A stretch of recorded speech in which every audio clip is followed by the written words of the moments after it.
Hello बच्चों, एक बार फिर से स्वागत है आपका अपने चैनल APSR में।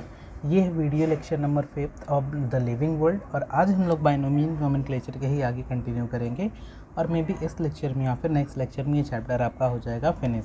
तो देखिए, बाइनोमियल नोमेनक्लेचर हम लोगों ने पिछले लेक्चर्स में देखा था। अब बाइनोमियल नोमेनक्लेचर का मतलब क्या था?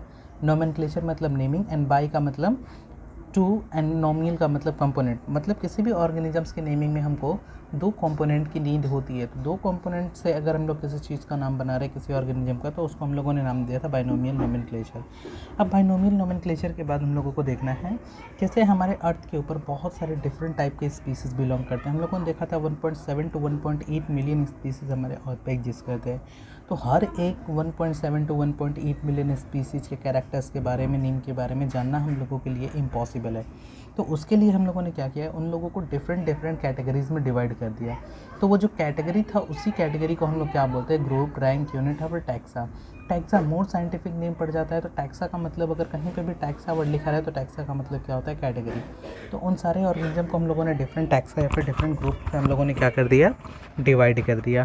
और इस प्रोसेस को हम लोगों ने क्या बोला है, देखिए, all organisms need to be classified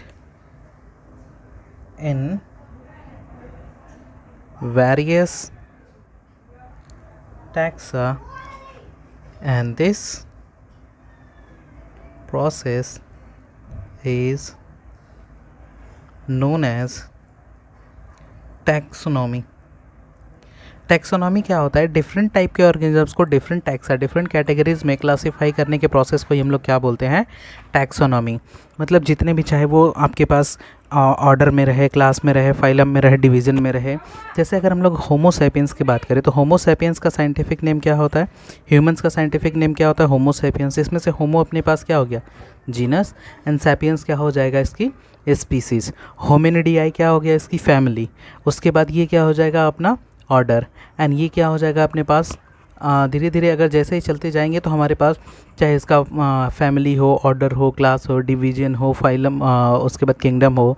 जैसे अगर ह्यूमंस की बात करें तो ह्यूमंस मैमेलिया किंगडम से बिलोंग कर रहा है। तो ये डिफरेंट टाइप के क्या है, कैटेगरीज है, टैक्सा है। तो ऐसा ही हम लोगों ने क्या किया है, डिफरेंट टाइप के ऑर्गेनिजम्स को डिफरेंट टैक्सा में डिवाइड कर दिया। उस प्रोसेस को हम लोग क्या बोलते हैं, टैक्सोनॉमी। अब ये जो टैक्सोनॉमी होती है, ये टैक्सोनॉमी दो टाइप की होती है। देखिए, एक को हम लोग बोलते हैं मॉडर्न टैक्सोनॉमी, मॉडर्न टैक्सोनॉमी, और एक को हम लोग बोलते हैं कन्वेंशनल टैक्सोनॉमी, कन्वेंशनल टैक्सोनॉमी। अब देखिए दोनों में डिफरेंस क्या है। ये जो कन्वेंशनल टैक्सोनॉमी होती है ये किसके ऊपर बेस्ड रहती है? अभी हम लोग जो पढ़ते हैं अभी हम लोगों ने थोड़ी देर पहले पढ़ा था कैरेक्टराइजेशन, आइडेंटिफिकेशन, क्लासिफिकेशन या फिर नोमेनक्लेचर। ये सारे के सारे हमारे पास किस में आते हैं, कन्वेंशनल टैक्सोनॉमी है।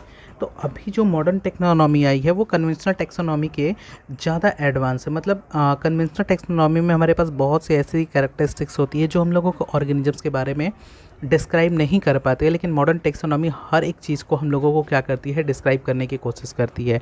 तो कन्वेंशनल टेक्सोनॉमी किसके ऊपर बेस्ड रहता है, conventional taxonomy based on first one characterization, characterization. पहले जो भी ऑर्गेनिज्म मिलेगा उसके डिफरेंट कैरेक्टर्स को फाइंड करना, उसके बाद उसको आइडेंटिफिकेशन,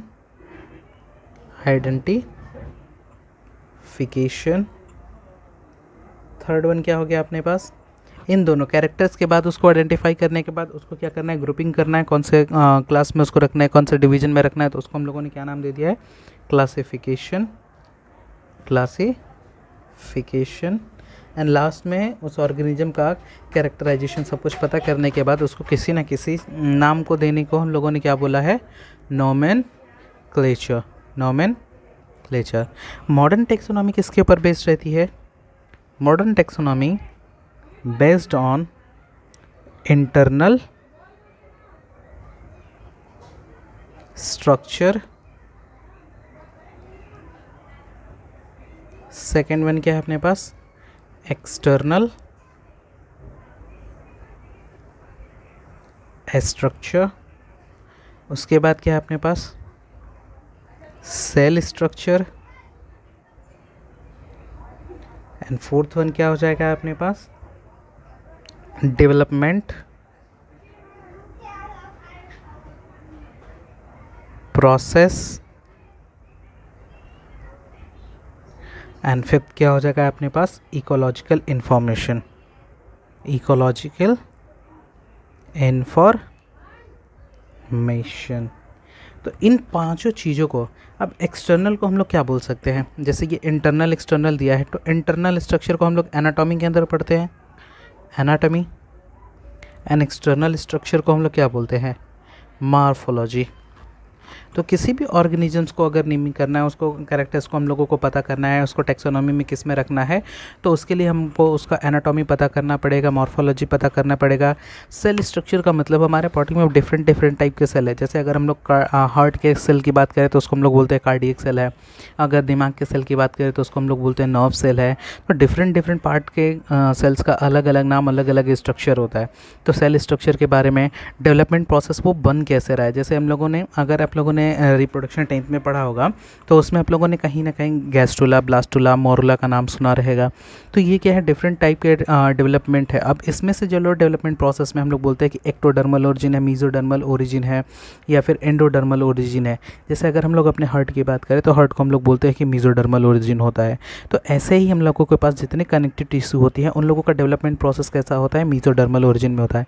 इकोलॉजिकल इन्फॉर्मेशन, जैसे अगर किसी की एज वगैरह पता करना रहती है तो हम लोग कार्बन डेटिंग करते हैं, तो वो कार्बन डेटिंग एक तरह से क्या इकोलॉजिकल इन्फॉर्मेशन के ही अंदर आ जाएगा। तो इकोलॉजिकल इन्फॉर्मेशन बेसिकली हमको एनवायरमेंटल से जुड़ी जितनी भी इन्फॉर्मेशन देगी उसको हम लोग किसके अंदर कंसीडर कर सकते हैं, इकोलॉजिकल इन्फॉर्मेशन में, कि वो कितना ज़्यादा है इकोसिस्टम के ऊपर डिपेंड करता है। क्योंकि हम लोग बोलते हैं कि हम लोग primary consumer, secondary consumer, tertiary consumer, ऐसे डिफरेंट डिफरेंट टाइप के कंज्यूमर्स को बोलते हैं। जैसे अगर हम लोग प्लांट्स की बात करें तो प्लांट्स को हम लोग प्रोड्यूसर्स बोलते हैं, अगर फंगस की बोले तो उसको हम लोग डिकम्पोजर बोल रहे हैं, हम लोग क्या हो जाते हैं कंज्यूमर।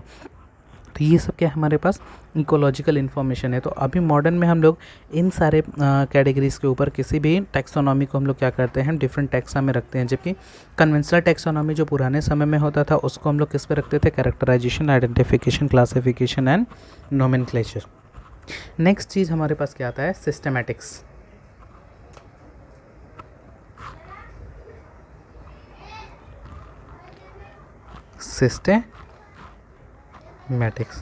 सिस्टेमैटिक्स क्या होता है, the branch of study of different kind of organism and their relationship. किसी भी डिफरेंट टाइप के ऑर्गेनिजम्स के बीच में जो भी रिलेशनशिप्स रहता है, जैसे हम लोग बोलते हैं एक ह्यूमन और दूसरे ह्यूमन्स के बीच में जो रिलेशंस रहेगा वो एनिमल्स क्या रहेगा, मैच नहीं करेगा। जैसे एक जानवर दूसरे जानवर की तरह ही दिखाई देता है तो वो उन लोगों में क्या होता है, रिलेशनशिप्स रहता है। तो जिसके अंदर हम लोग स्टडी करते हैं इन सारे रिलेशंस के बारे में, इकोलॉजिकल रिलेशंस के बारे में, उसको हम लोग क्या बोलते हैं, सिस्टमैटिक्स। अब ये सिस्टमैटिक्स वर्ड बेसिकली कहाँ से डेराइव किया गया है, लैटिन वर्ड से डेराइव किया गया है, और इसका मतलब क्या होता है, सिस्टमैटिक अरेंजमेंट, सिस्टमैटिक अरेंजमेंट। और ये जो सिस्टमैटिक होता है ये टैक्सोनॉमी से बड़ा ब्रांच होता है। सिस्टमैटिक भी क्लासिफिकेशन का ही एक तरीका है, डिफरेंट डिफरेंट टाइप के कैटेगरीज में ही इसको भी रखना होता है, लेकिन ये क्या रहता है, ये टैक्सोनॉमी से एक बड़ा ब्रांच है। तो systematics is a bigger than taxonomy. और ये टैक्सोनॉमी को सबसे पहले एक तरह से अगर देखा जाए तो लिनियस ने बाइनोमियल नोमेनक्लेचर का डिस्कवरी किया था, और इन्होंने ही अपनी बुक में सबसे पहले सिस्टमैटिक वर्ड को ही इंट्रोड्यूस किया था। लिनियस ने अपनी जो बुक पब्लिश किया था उसका नाम ही उन लोगों ने क्या रखा था, सिस्टेमा नेचुराई। तो लिनियस ने अपनी जो पहली बुक लिखी थी प्लांट के ऊपर, उसमें इन लोगों ने अपनी बुक का टाइटल का ही नेम क्या दे दिया था, सिस्टेमा नेचुराई। तो अब ये चीज़ हो गया हमारे पास, क्या हो गया, binomial nomenclature and systematic. For example अगर हम लोगों को किसी भी नए ऑर्गेनिजम्स की डिस्कवरी करनी रहती है, उसका नाम करना रहता है, तो सबसे पहले हम लोग उसको क्या करते हैं, अगर पा लिए तो उसको हम लोग क्या करेंगे, पहले उसका कैरेक्टर पता करेंगे। फॉर एग्जांपल अगर आप लोग कहीं पे भी एक ऑर्गेनिज्म देखेंगे तो सबसे पहले उसका कैरेक्टर क्या पता करेंगे कि उसके बॉडी के ऊपर कैसा है, उसका एक्सोस्केलेटन कैसा है, उसके अपेंडेजेस कैसे है, उसके पास कैसा कैसा हेयर का स्ट्रक्चर है, या फिर उसकी बॉडी के ऊपर कोई ग्लैंड्स वगैरह है कि नहीं है। तो वो सारे उसके कैरेक्टर्स को पता करने के बाद हम लोग उसको क्या करेंगे, आइडेंटिफाई करेंगे।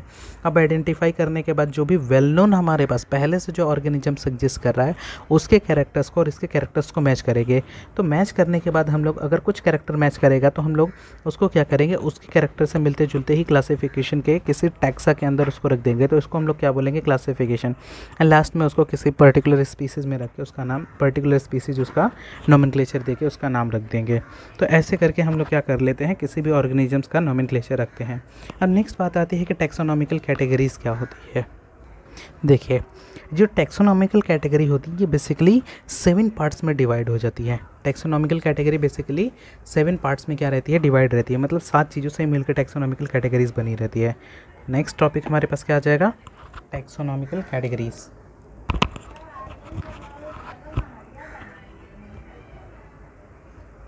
टैक्सोनॉमिकल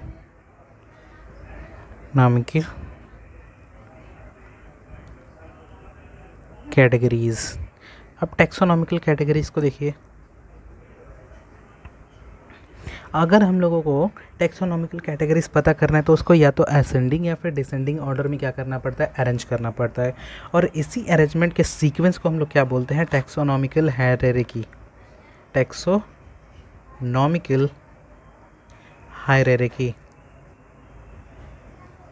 मतलब जो टैक्सोनॉमिकल कैटेगरीज के 7 जो कैटेगरीज है, 7 टैक्सस जो है, उसको असेंडिंग या फिर डिसेंडिंग ऑर्डर में अरेंज करना, और इस सीक्वेंस को ही हम लोग क्या बोलते हैं, टैक्सोनॉमिकल कैटेगरीज। अब उसको एक ट्रिक के थ्रू हम लोग देखते हैं।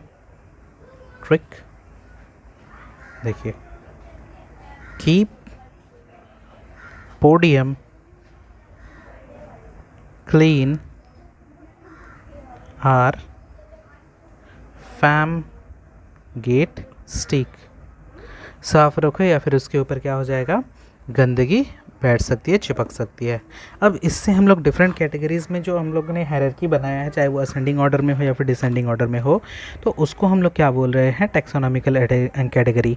अब बेसिकली ये जो टैक्सोनॉमिकल कैटेगरी है, हम लोगों को इसको डिसेंडिंग ऑर्डर में देखना है। मतलब सबसे बड़ा हमारे पास किंगडम होता है और सबसे छोटा हमारे पास स्पीसीज होता है। तो हम लोग स्टार्ट करेंगे इसको किंगडम से स्पीसीज तक जाने में। जो 7 कैटेगरीज़ है अपने पास, 7 अपने पास जो हायरार्की की कैटेगरीज़ है, उनको हम लोगों को जानने की कोशिश करनी है।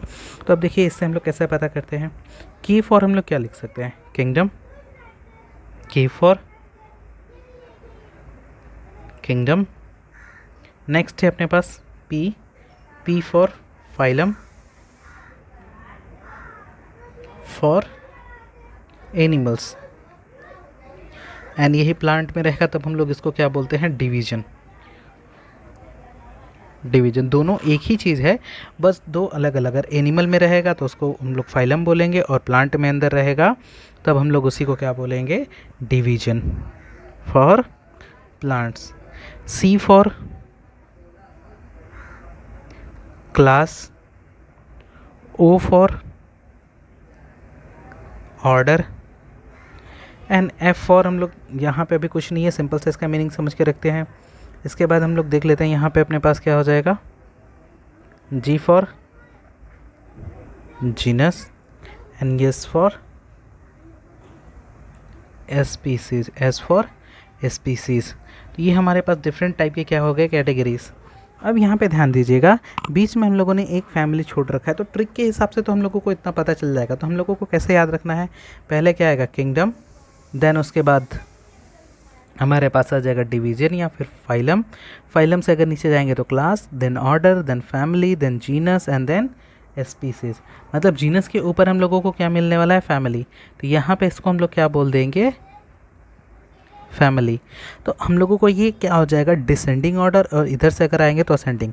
यानी असेंडिंग में अगर देखें तो स्पीसीज, स्पीसीज से बड़ा जीनस, जीनस से बड़ा फैमिली, फैमिली से बड़ा ऑर्डर, ऑर्डर से बड़ा क्लास, क्लास से बड़ा फाइलम या फिर डिवीजन, एंड उससे भी बड़ा क्या हो जाएगा, किंगडम। और अगर डिसेंडिंग ऑर्डर में अगर जाने की कोशिश करेंगे तो सबसे बड़ा किंगडम, उससे छोटा फाइलम या फिर डिवीजन, उससे छोटा क्लास, उससे छोटा ऑर्डर, एंड उससे छोटा फैमिली, उससे छोटा जीनस, एंड उससे छोटा हो जाएगा हमारे पास स्पीसीज। तो ये हमारे पास क्या है, डिफरेंट टाइप के टेक्सोनॉमिकल हायरार्की। अब इन्हीं सातों कैटेगरीज के बारे में हम लोगों को क्या करना है, पढ़ना है।